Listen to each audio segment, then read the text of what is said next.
to contribute to this course. So this afternoon, I'll be talking about occupational exposure to solar ultraviolet radiation. So we'll start off by talking about the assessing exposure. How do we assess it? And then we'll talk about, importantly, when we assess exposure, we normally want to link it to some health outcome and how challenges with assessment can influence the relationship with the outcome. So what I'm hoping you'll all be able to do by the end of this session is hopefully discuss some of the methodological strengths and limitations of exposure assessment for occupational solar ultraviolet radiation, describe the relationship between occupational solar UVR and specific health outcomes, and also discuss some of the key epidemiological considerations for conducting research if we're looking to try and explore an association between occupational solar UV radiation and health outcomes. So they're the three main objectives. So first of all, we need to define our exposure. So what is solar ultraviolet radiation? Well, very simply, it is radiation from the sun. So that is the combination of visible light and ultraviolet radiation. So ultraviolet radiation is part of the spectrum of electromagnetic radiation that is emitted from the sun. And as humans, we arbitrarily divide it into three different bands based on the wavelength. So we have UVA, UVB, and UVC. So UVC, the majority of UVC, as you can see from this diagram, doesn't reach the Earth. It's mainly absorbed in the atmosphere, in the ozone, and it's primarily UVB and UVA, which reach the Earth's surface, and I guess is more of a concern for us humans. And the actual division of different bands does vary slightly depending on which discipline you work in. So why do we care about solar UV radiation? So maybe what are the beneficial health effects of, so you can just open your mic and speak.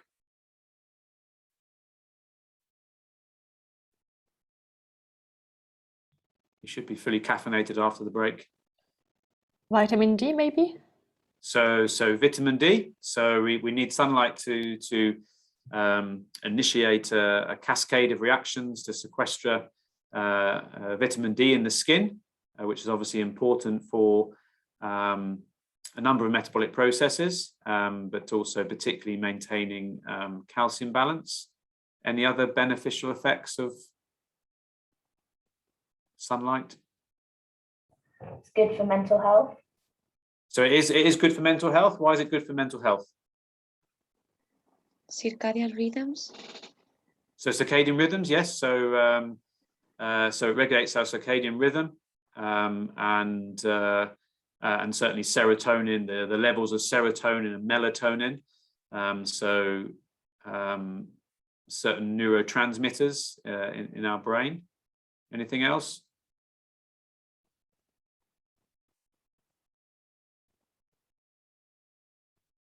No one said it's good for a tan. It's good for your immune system. So UV radiation is an immune suppressor. So it's good for the local and systemic modulation of the immune system. And there are certain autoimmune diseases which are associated with a lack of exposure to sunlight. So if we don't get enough, then we can be obviously vitamin D deficient, and we can have and certainly things. So you mentioned mental health. So seasonal affective disorder. Reduced daylight during the winter. So what about any of the adverse health effects? Skin cancer, melanoma? Yes, so skin cancer is the main one, which we'll be talking about today. So either melanoma in the melanocytes, or the non-melanoma skin cancer, which would be your squamous cell carcinoma, or basal cell carcinoma. Any other adverse health effects? Aging of the skin. So that's very good. Yeah. So premature aging of the skin is definitely. And eye diseases. Yes. So diseases of the eye, particularly cataracts. So today, later on in the presentation, we'll focus more on skin cancer, because I guess the challenge of protecting workers against solar UV radiation is a bit more challenging for skin than for the eyes. So what factors do we think influence our exposure to occupational solar UV radiation? I'll put a few pictures up there that might give you a clue.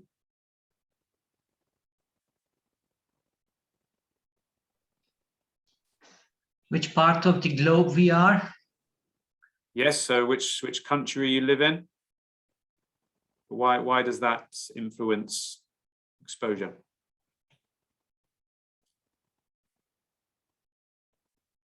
We have way too little sun up here in the Scandinavian countries.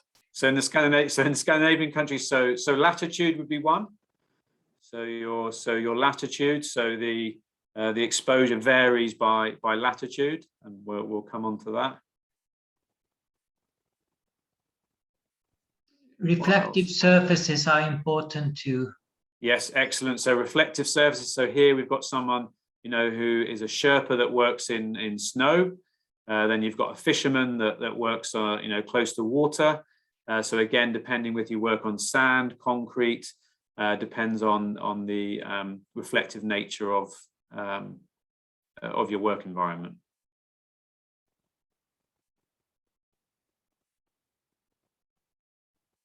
A simple one would be whether you work indoors or outdoors. So for me, working inside an office, there's very little occupational solar UV exposure. So you have to work outdoors. Any other factors?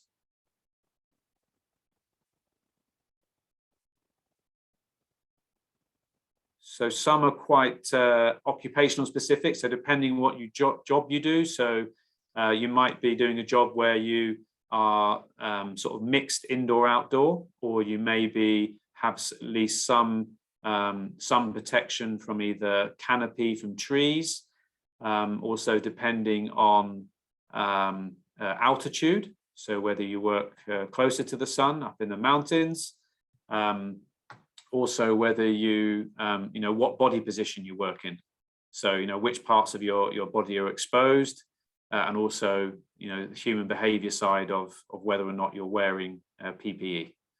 So lots of different factors can affect exposure. And the reason this is important, because there's many jobs, these factors may change throughout the working shift, may change throughout through the seasons. So another one would be seasons. So if we look at this here, this is just a picture. So basically, this is a map of basically the world. So here you can see South America, this is North America.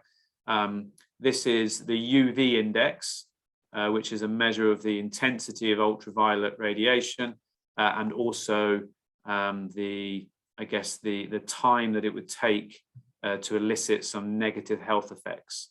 So you can see here the darker color that is the low risk, they're moving to a blue moderate risk, and then as you go from green is higher risk up into the red extremely high risk.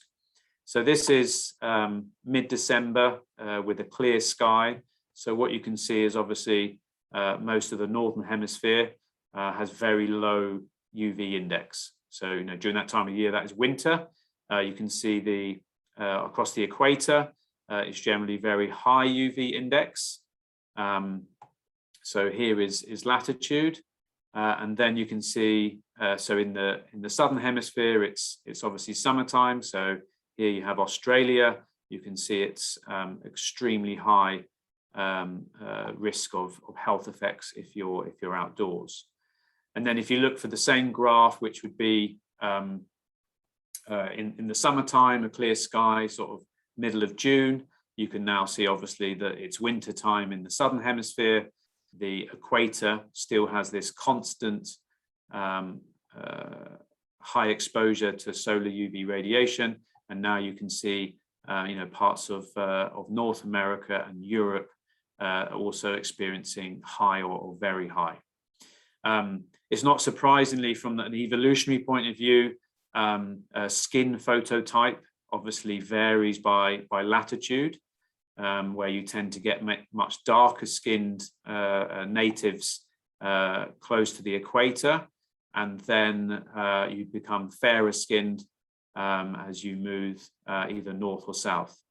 So we do have some populations, such as Europeans, that have migrated to other countries such as South Africa and Australia, which may place them at a higher risk. So that's just a sort of UV index 101.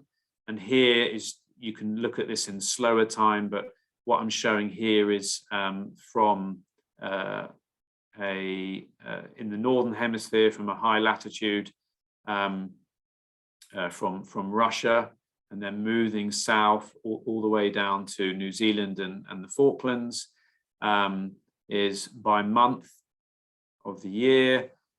This is the average UV index. So again, on average, it's quite low in Europe.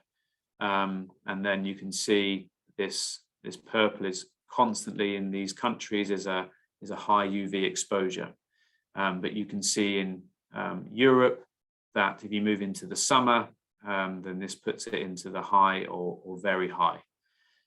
So some countries have constantly high UV exposure. Other countries, it is seasonal, depending whether it's winter or summer. Okay, so how do we assess exposure? So we can assess it sort of subjectively or semi-quantitatively. And I will come on to this in the second part of today's session, when we talk about some of the evidence linking skin cancer with occupational solar UV exposure. But we can use questionnaires. So we can use questionnaires to ask people about their job history, which hours they tend to spend outside, how long they spent outside, how many hours a day, how many months. You can work out their lifetime exposure history. You can use a job exposure matrix, based on their job title. But again, this is quite noisy. This is not very precise if we want to quantify an exposure and link it to an outcome such as skin cancer. So ideally, we want objective estimates. So we need some monitors that can measure solar UV radiation. So we have a choice of, we can use some fixed dosimeters. So we fix them in an area, and maybe that gives us an aggregate exposure for that particular area or for a group of workers. Now, again, we're going to see there's quite a lot of variation both within individuals and between individuals when assessing UV exposure. So what we ideally want is some personal dosimeter, and nowadays they are electronic dosimeters, which is worn somewhere on the body. So then becomes the next question, where do we wear it? So many of them are wrist mounted. So we can wear these wrist mounted electronic dosimeters, which is continuously collecting data on solar UV radiation exposure, but it's only collecting it at the wrist. So that, depending on what tasks you do and what position you're in, that might not be an accurate estimate of total body exposure. You can get some even smaller sensors, which can be worn on the nails, which can collect data, or you could have a study where you ask someone to wear a dosimeter on maybe their forehead, the lapels, the chest, on their wrist or forearm. And again, you're going to get very different exposure estimates from these different body parts, depending on what task they're doing and how their body is oriented compared to the sun, and also at different times of the day. So it's quite complicated to get an accurate and precise measurement of solar UVR exposure. So you can already see that self-reported, there could be some recall bias there, but also it's not going to be as accurate and precise as objective estimates. So once we collect this data, what do we do with it? We need to create exposure categories. So we need to have an exposed and unexposed. We need to have different levels of risk, that we can link to certain health outcomes. So a common measure that is used is the standard erythema dose, which is written into legislation in many countries. So where 1 SED is equal to 100 joules per meter squared, and this is weighted to UV irradiance. So what's commonly used in many studies, there are 3 cutoffs. Many studies use less than 0.33. They would say that this is the normal exposure of non-occupational or recreational time exposure. So if you're in a job where you have less than 0.33, you would be considered not exposed. If it was 0.33 or above, so I think in Germany, for example, this is the regulatory cutoff, and I think it's the theoretical minimum risk exposure level for someone working 8 hours a day. That if you go above this, there is an increased risk of adverse health outcomes, particularly skin cancer. And then what is commonly used is the ACGIH, or the ICNIRP occupational exposure limit, which uses 1.30. So 1.30 SEDs per day, which is the minimum exposure needed to produce either a biological effect in the skin or in the eye. So these are common exposure cutoffs that are used to define people as exposed and unexposed. So one of the studies I've been involved in is, okay, what are the exposure levels of workers around the world? Do we have good data? Obviously, we know that there are lots of jobs that are outdoors. Sunlight is ubiquitous. If you're outdoors, everyone's exposed to it to some extent. So we conducted a systematic review that's actually ongoing. We reviewed nearly 12,500 titles, screened 800 full text, and then what we came up with was 40 studies that contained data using basically objective estimates of solar UV radiation. So some of them were based at the group level. So they were an aggregate exposure for a group of workers. So what I'm going to talk about today is 11 studies that provided individual personal exposure data. So there are a few more studies now. There's probably 15, I think. But at the time, there were only 11 studies. So this atlas of the world just shows, if you see the blue, that was where we found it. That's where we found exposure estimates in these countries for groups of workers. And the green color is where we had individual exposure estimates. So personal dosimeter derived estimates of solar UV radiation in these countries.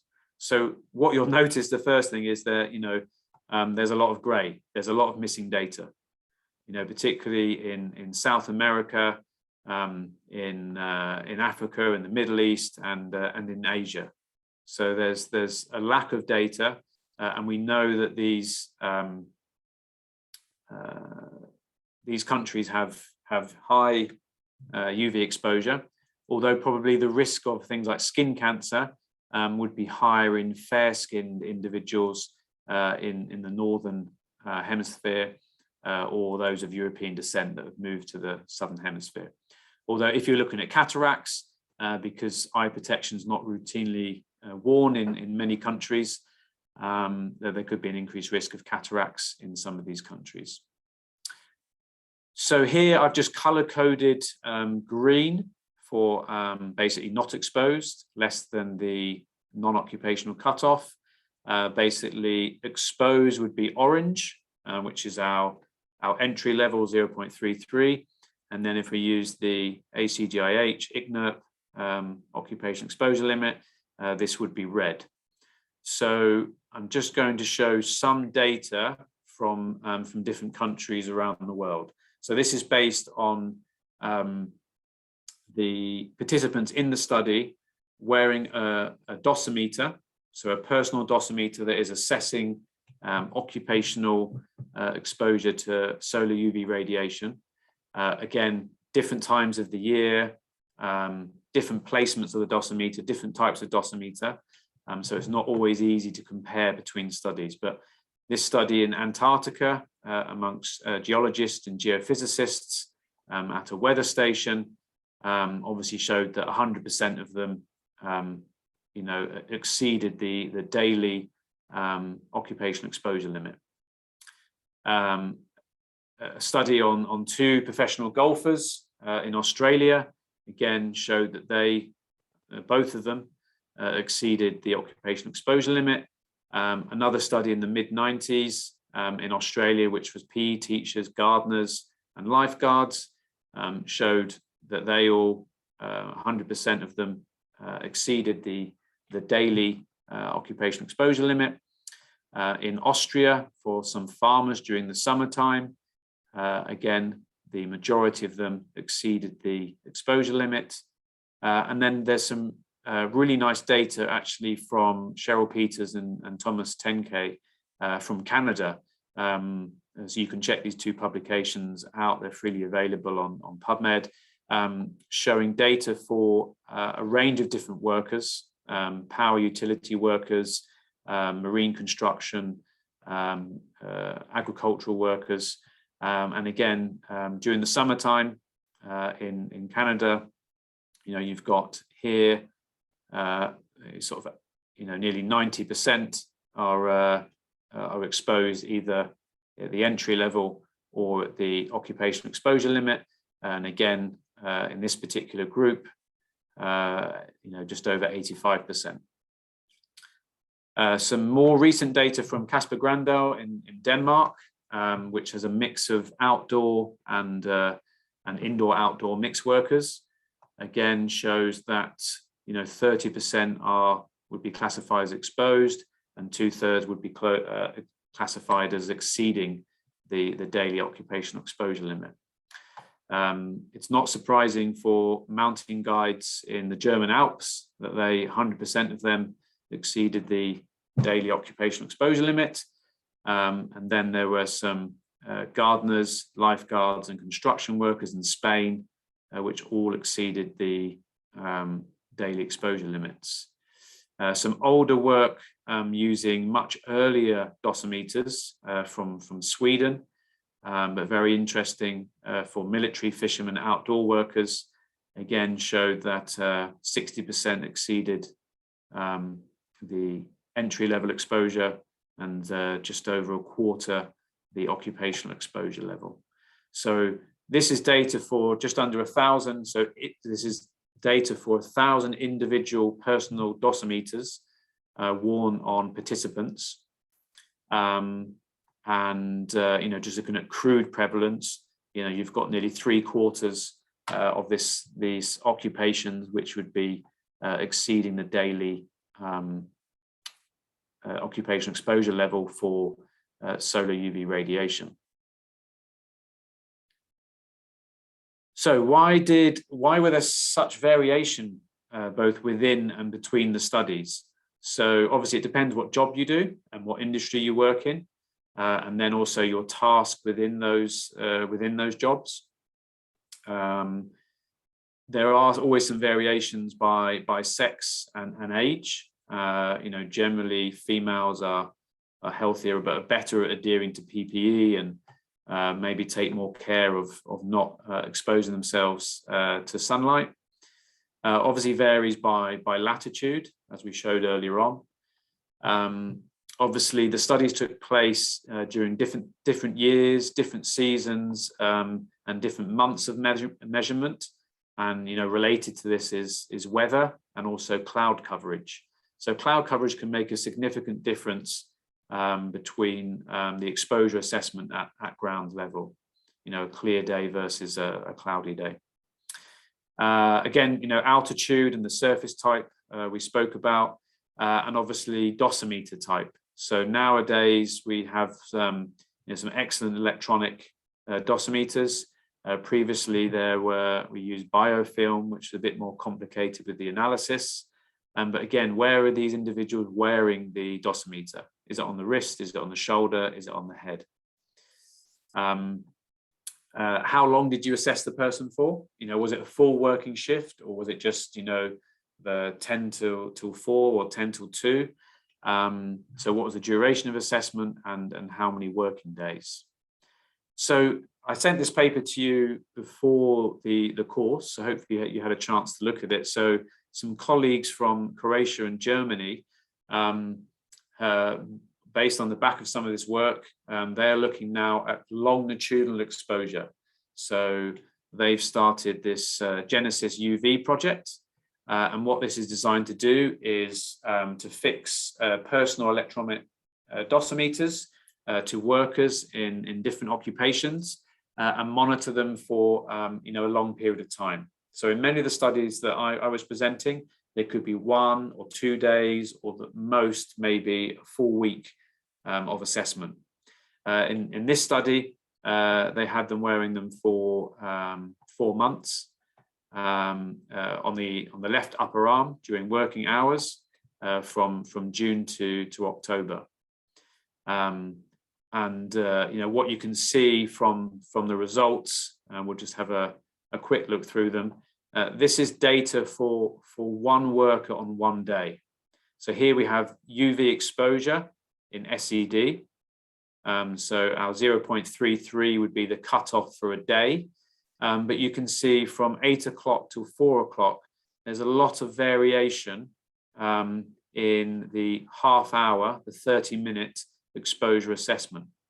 So again, depending on, if you were just to take a spot measurement of someone, it could be misleading in their overall exposure assessment. If we look at the data for these 4 workers, which was presented, so we have June, July, August, September, October. You can see for worker 1, the median SED per day was, in June 5, then it went up to 8, then 7, then down to 3, and then down to 2. So, I mean, this is, way above the 1.33 cutoff. But you can also see the same, an individual with the same job title, worker 3 and worker 4, have much lower daily exposures. Again, you can see the range is very, very wide, from 2.24 a day up to 12. So there's lots of variation within individuals, but also between individuals. So you can have the same job title, very different exposures, and this will be because you have different tasks. So we cannot assess exposure on job title alone for solar UV radiation. So we need more longitudinal personal dosimetry measurements. And the reason I say that is because I'm going to finish off now. We've spoken about exposure. I want to speak a bit now about outcomes. So this is some work I've been involved with, led by Prof. Swen John and a few other skin cancer epidemiologists, and and also UV radiation experts, where we're looking at the global evidence of occupational sun exposure on skin cancer. So just the background, obviously skin cancer, particularly basal cell carcinoma and squamous cell carcinoma, are the most common cancers in fair skinned populations. As we discussed earlier, the exposure of solar UV radiation varies by latitude, so does skin phototype, and also so does the incidence of these non-melanoma skin cancer. And solar UV radiation is the #1 cause of skin cancer in fair-skinned individuals. It accounts for the vast majority of basal cell and squamous cell carcinoma. And we know that outdoor workers, if they're spending anywhere between 6 and 10 hours outdoors, they're at an increased risk of developing skin cancer. So there were 2 early reviews, which were more than 10 years old, that found that outdoor workers were 77% and 43% more likely to develop squamous cell and also basal cell carcinoma compared to indoor workers. So we want to provide an update on the evidence on occupational exposure to solar UV radiation and the development of non-melanoma skin cancer. So what we did is we used a standard systematic review methodology. So we searched 4 electronic databases. We were specifically looking for analytical observational studies. I think you covered these last week. So primarily were case control and cohort studies, and also intervention studies. If they reported an effect estimate on the association between either basal cell carcinoma or squamous cell carcinoma cancer and occupational solar UV exposure. So we standard protocol, 2 independent researchers review, screen the studies, extract the data, and then assess the quality. So what did we find? Well, we screened 1,700 papers, and we included 19 studies with a population of 15,000 outdoor workers, which covered 12 countries and 3 UN regions. And the majority of these workers were fair skinned. So we had 5 studies from Canada and the US, 2 from South America, a few across southern and other parts of Europe, and 2 in Australia. The key point I'll make here is that the majority of these were case control studies. So I think you had a session with Michelle last week, and one of the challenges with the case control study is its retrospective collection of exposure history. So you're retrospectively collecting exposure history. Now, as we discussed earlier on in the first part of the session, obviously, if you're asking people to recall their sunlight exposure, there's going to be some recall bias there. And there was only 1 prospective cohort. So just to go through some of the results, so we have enough time for some questions before we finish.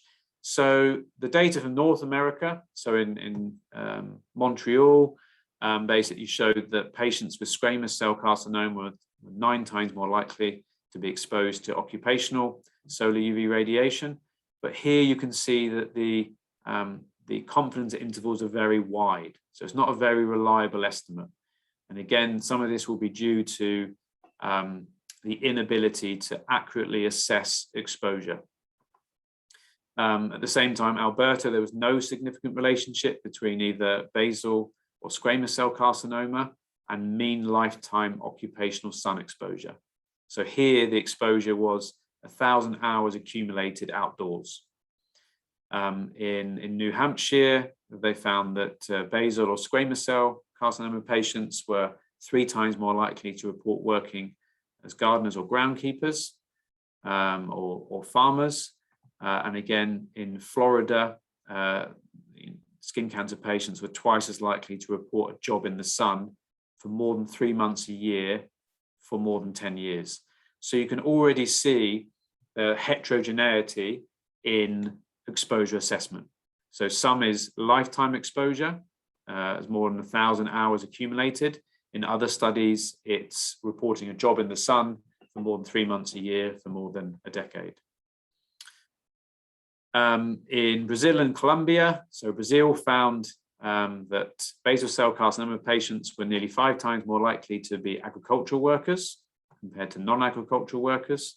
But in Colombia, there was no significant relationship between basal cell carcinoma and outdoor work after the age of 30.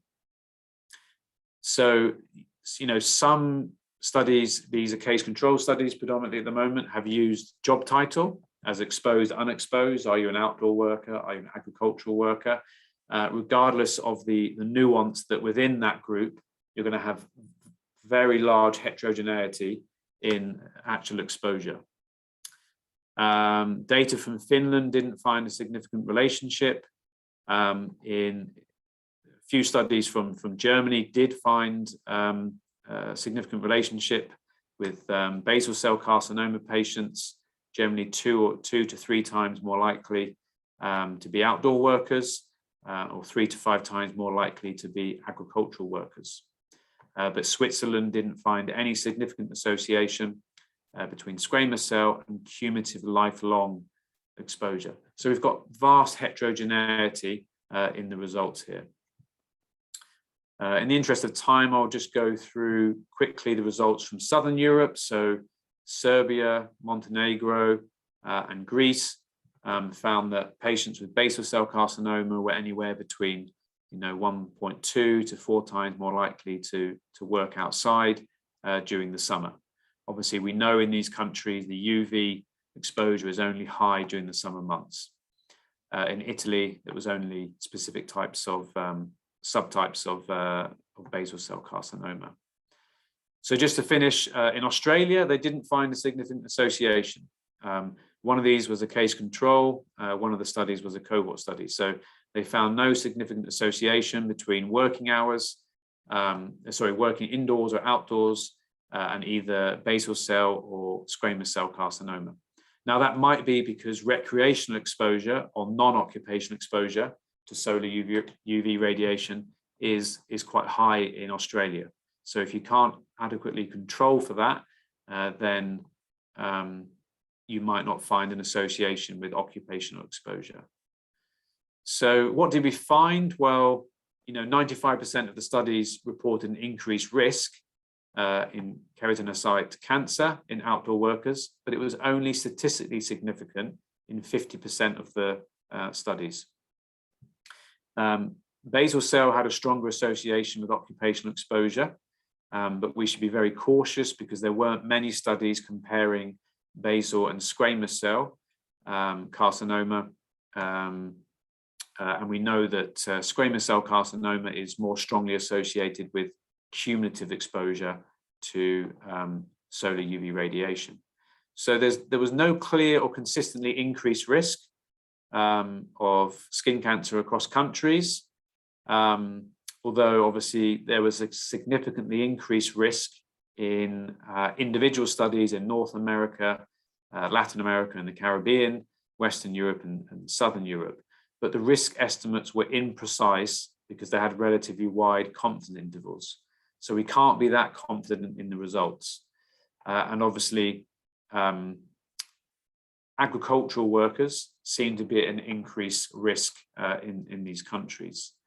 So what are some of the methodological issues? So many of the studies were underpowered. So what this means is their sample size was not large enough to detect a statistically significant effect if one truly existed. So many of them, showed an association, but it wasn't statistically significant, probably because they were underpowered in the analysis. So that's, a key point. Make sure you have a large enough sample size for your primary analysis if you're looking at the association between exposure and outcome. There was some confounding, which would have been an issue. So I think you covered confounding this morning. So confounding is a third variable that is related to the exposure and the outcome variable, but it's not in the causal pathway. So in case control studies, you can control for confounding either in the design phase, where you match cases with controls, or you can adjust for it in the analysis. So, you know, not all of the studies controlled for age, sex, skin phototype, you know, recreational exposure, or a history of skin cancer. There could be some residual confounding, because many studies had more fairer skin cases than controls. So, so again, that can be a challenge if you're not comparing, if the cases are phenotypically different between the cases and controls. But the main one for us today is there is huge heterogeneity in the definitions of what is exposed. So again, they're case control studies. So generally they are people interviewing cases and controls, and they're having to self-report their exposure history. So what we really need is we need well-designed and sufficiently powered, ideally prospective cohort studies, where you're collecting data on the key confounders. So ideally what you want is cohorts of occupational cohorts, where you have workers that are wearing personal dosimeters, you know, for maybe a few weeks during the summertime, and you can follow them over many years to see whether or not they develop skin cancer. So much of the noise or the wide confidence intervals will be due to this imprecise assessment of exposure. So hopefully that gave you a bit of a flavor about occupational solar UV radiation and its relationship with non-melanoma skin cancer, particularly related to outdoor workers. Obviously, the work I'm presenting today is there's lots of collaborators from the UK, from Italy, from Germany, Canada, and also Australia. So I think I will finish there, and then hopefully have a few minutes if there's any questions.